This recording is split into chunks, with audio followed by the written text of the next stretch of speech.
Hello ladies and gentlemen, Sigval Green here, and today we are going to rank each of the normal raid bosses, basically from the easiest to get into and to learn how to fight towards the hardest to learn how to fight. And we are of course going to take this from the perspective of a new player, and we are also going to keep in mind the unfairness and the unfair mechanics of the boss at the same time as we keep in mind how hard it is to get into the fight.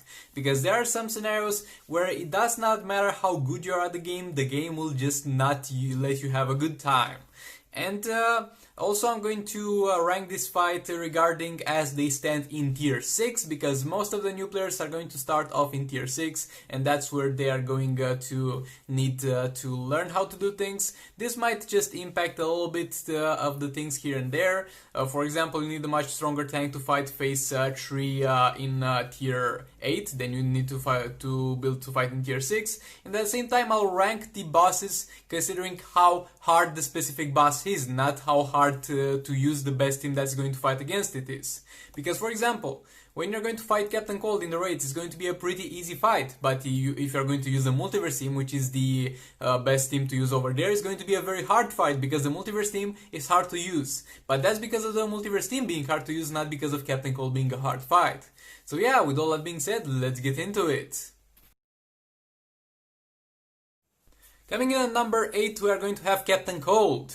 And Captain Cold is all the way at number 8 because he's a character that is very easy to deal with. He's got predictable special attacks, he's got combos that you can easily engage on when it comes to fighting him, and he'll not be much trouble. He's one of the more predictable characters.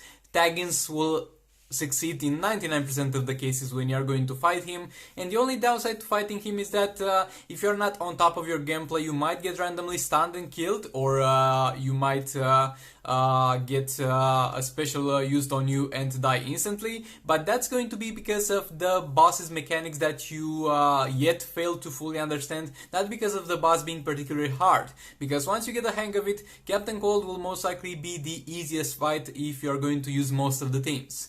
And yes, when it comes to using the multiverse team for Captain Cold, it's going to be hard, but because of the multiverse team being hard to use, not because Captain Cold is a hard fight. And also it will be a downside in terms of not being able to deal critical attack damage, but that does not make the fight harder, it makes your overall damage lower, so not really going to take that into consideration.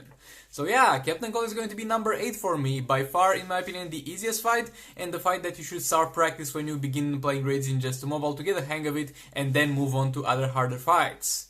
So yeah, let's get to number 7. Coming in at number 7 we got phase 1, and some of you might have expected this to be at number 8, being the easiest fight actually. And for some reasons it should be, but for some reasons it should not, because phase 1 is going to be a very predictable phase. Brainiac is going to be in phase 1 one of the easiest fights in the entire game to deal with. Tag-ins will never ever fail if you do them properly, and you're going to have overall a good time. Why is he at number 7 then, and not number 8? Because he does damage. His abilities are going to be armor piercing, and while it's going to maybe be a little bit easier to fight phase 1, when you're starting off the game you'll need to have a decent tank. Because if you're lacking a decent tank in phase 1, although predictable, although you might block every single special attack the Brainiac is going to throw at you, he's going to kill you before the time is over. So that's a little bit of a harder fight to get into in terms of my reasoning, because of the fact that it's going to kill you faster, and it requires a little bit of a higher team building, and it's not really as mistake forgiving as Captain Cold might be in some situations. But once you get a strong tank and you get the hang of it, phase 1 will be a walk in the park. So yeah, with all that being said, let's get on to number 6. Coming in at number 6, we're going to have phase 4, and some people yet again might argue that phase 4 is the easiest fight. If you're using a power per team, it might be actually the easiest fight in the game. But the problem with phase 4 is going to be the fact that if it gets full power, it's going to kill you. There are a lot of ways to go around this, but a new player might not really understand them or might not really have access to them. And at the same time, it's going to be the first phase on this list of Brainiac that's going to have stat changes, and that's yet another thing that has a learning curve to it, and you need to get your head around it. But phase 4 is going to be one of the easiest fights once you get yourself a team that's suitable for phase 4, and once you get the hang of phase 4 and you are able to really prevent yourself from being killed by that super move. With all that being said, let's get on to number 5. Coming in at number 5, we'll have Gorilla Grodd. And Gorilla Grodd is very similar to Brainiac and Captain Cold in terms of the fact that it's going to be more or less easy to predict. It's similar to Phase 1 because it will deal quite a lot of damage, more damage in my opinion than Captain Cold. But the real problem with Gorilla Grodd and why I put him all the way to the top 5 of the most hardest fight is the fact that he's a little bit unpredictable sometimes. Like, all his abilities can be avoided by swiping back. Most of the times the combos will be successful, the taggings will be successful, and you'll have a good time. But there's going to be some very specific moments when he might go a little bit crazy and kill your damage dealer off for no reason. And that's why he's all the way to number 5, and he deals a buttload amount of damage, far more than Captain Cold, and not really on par with Phase 1, but it's less predictable than Phase 1. And yeah, new players might have a little bit of problems dealing with the minions of Gorilla Grodd, and they might lose some time of the fight there. I find the Gorilla Grodd minions to be a little bit more annoying than the Brainiac minions, so that's also worth noting. So yeah, this was it for number 5. Now let's move on to number 4. Coming in at number 4, we've got ourselves Phase 3, and you might be like, Sigvald, Phase 3, only number 4, what do you mean? Phase 3 guy has hazards on the ground, they drain my health, they drain my power, Brainiac has stat changes, he changes his stats all the time, interrupting my combos, changing his class, and he's also going to have the good old armor-piercing attacks of Brainiac. And yes, it's going to be a rough one, it's going to be a hard fight, and that's why it is all the way to the number 4. But once you get a hang of it, and you'll eventually get a hang of it, it will turn into the easiest fights that you can actually fight. The thing with Phase 4 is that you need to have a solid tank. And as a beginner, a solid tank for Phase 4 will actually be pretty easy to build Hellboy. Like, I managed to one-shot Phase 3 and Phase 4 in Tier 6 with a level 40 gears Hellboy that was not even optimized, and he was 3 stars and he was able to tank Phase 4, because how you do it is you stay in the right corner and just heal with your Hellboy by receiving that damage because he heals from it. Or you hack the left corner, use Jon Stewart Green Lantern and not get power drained. There are ways around it. It's still going to be pretty rough. We are entering the 4 hardest fights, but at the end of the day it's going to be more or less manageable, and once you get the hang of it, it will be a constant experience, and that's why it's all the way at number 4 but not higher. So with all that being said, let's move on to number 3. Coming in at number 3, we got ourselves the dreaded Dr. Fate. And the problem with Dr. Fate is that it's up to him how the fight goes. Like, in some fights, Dr. Fate can be very chill. He might not even use any special attacks after he uses the super move. It's going to be the easiest fight of your life. His abilities are not going to be long range, so if you stay away from him you're going to be safe. And he's going to be a pretty easy to deal with character. Why is he at number 3 then? Because he has to want to be nice. There are no 2 Dr. Fate fights that go the same way. Dr. Fate is one of the most unpredictable characters in Ninja's 2 mobile raids, and I despise him for that. One fight, it might go perfectly, 100% perfect fight, but in the next fight, he will block your tagging combo, use a special one that of course will crit and one-shot your damage dealer out of existence. He will just teleport in front of you when you're backing off with your damage dealer, begin a combo out of nowhere and use a special attack on you, and you'll die. He's extremely unpredictable. He is one of the most annoying things that you could face in Just Mobile, and at the same time one of the easiest things that you could face in Just Mobile. And you might argue that some fights that were previous on this list on a raw rating would have been a little bit harder, but over there at least you get yourself a constant experience. You know, this is going to be hard, but I'm aware of the ways that is going to be hard. In terms of Dr. Fate, you don't know if it's gonna be hard. But if it's gonna be hard, you don't know in which way it's gonna be hard, and you don't know when he will snap, block your tagging combo, and use a special one. And that's why I put Dr. Fate all the way to number 3. With all that being said, let's move on to number 2. Coming in at number 2, we got ourselves Horrific Scarecrow. And this fight might be overwhelming for a new player, because you go in there, you're like, why are they tagging in and out at random? Why I get damage on one character and when I tag another, it's also damage. The Horrific Scarecrow will split damage amongst all the characters that are tagged out, will tag in your characters random, and also has a long range armor piercing attack on his special too. And if that's not enough to really make you question yourself when you fight this fight, then I don't know what would.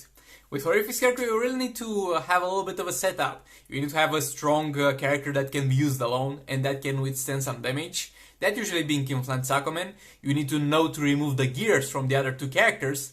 You need to be able to block the abilities that are done on the characters that you even want to die, because if you don't block an ability, even though you want that character dead, that ability will split through your whole team and will decimate your Kinflant Sakomen.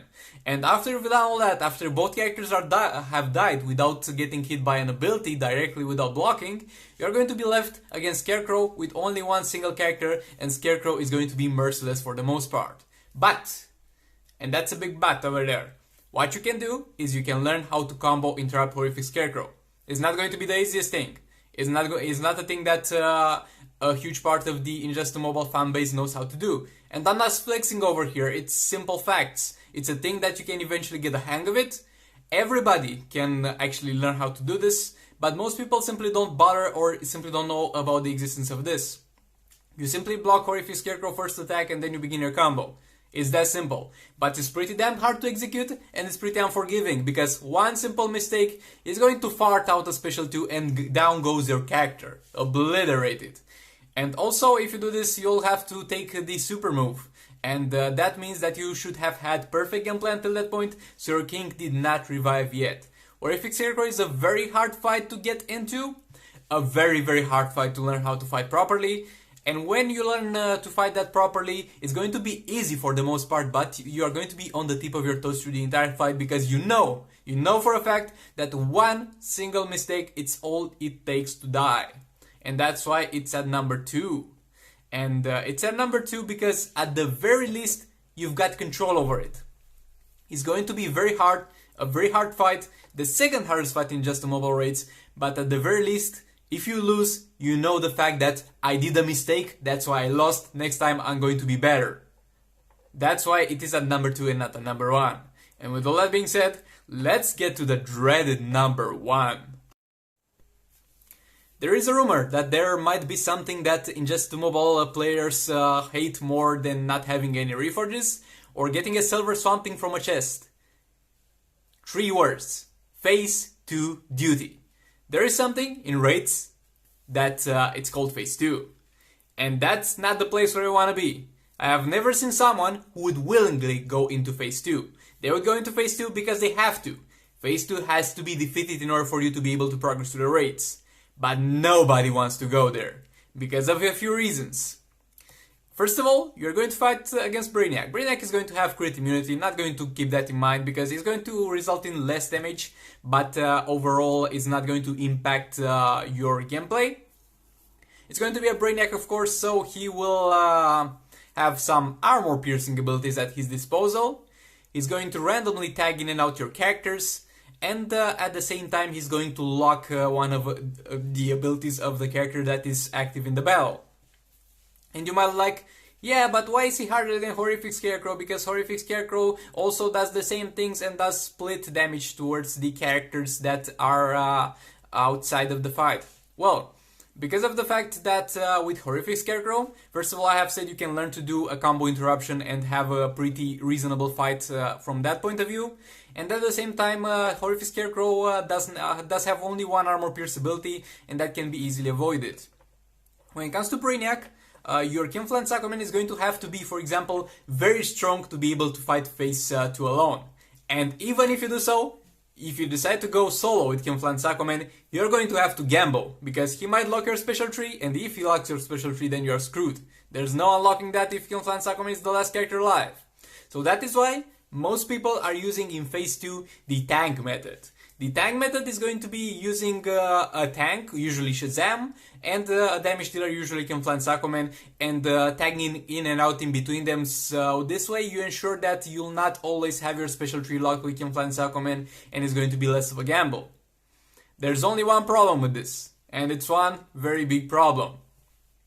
The animation of the special attacks of Brainiac are long. With Horrific Scarecrow, when he has that armor-piercing special attack, it's going to be just like half a second or something. No, Brainiac is going to take his time. Brainiac is going to have long special attacks that are armor piercing and deal a huge amount of damage. And Brainiac, even if you have an active character that is blocking, will tag him out, tag your damage dealer in the middle of his special and kill him off without you having anything to say in it. You're going to be there at some point. What did I do wrong? What did I do to deserve this? Why are you so mean to me? And that's why Phase 2, in my opinion, is going to be the hardest fight in the game, because it's a pretty damn hard fight, and when you screw up, it's not going to be because of you most of the times. It's going to be because of unluck in Phase 2. Unluck with the special locks, unluck with the tag-ins. Characters dying, characters not going to be able to use the specials that you desire them to.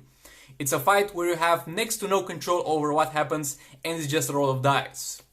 So yeah, with all that being said, this is my top 8 of the hardest fights in normal raids. Let me know what fights you struggle with in the comments down below. If you enjoyed the content, I would really appreciate you subscribe. A lot of you are not subscribed to the channel, and it only takes one click and you can always change your mind. So with all that being said, I'll see you in the next one.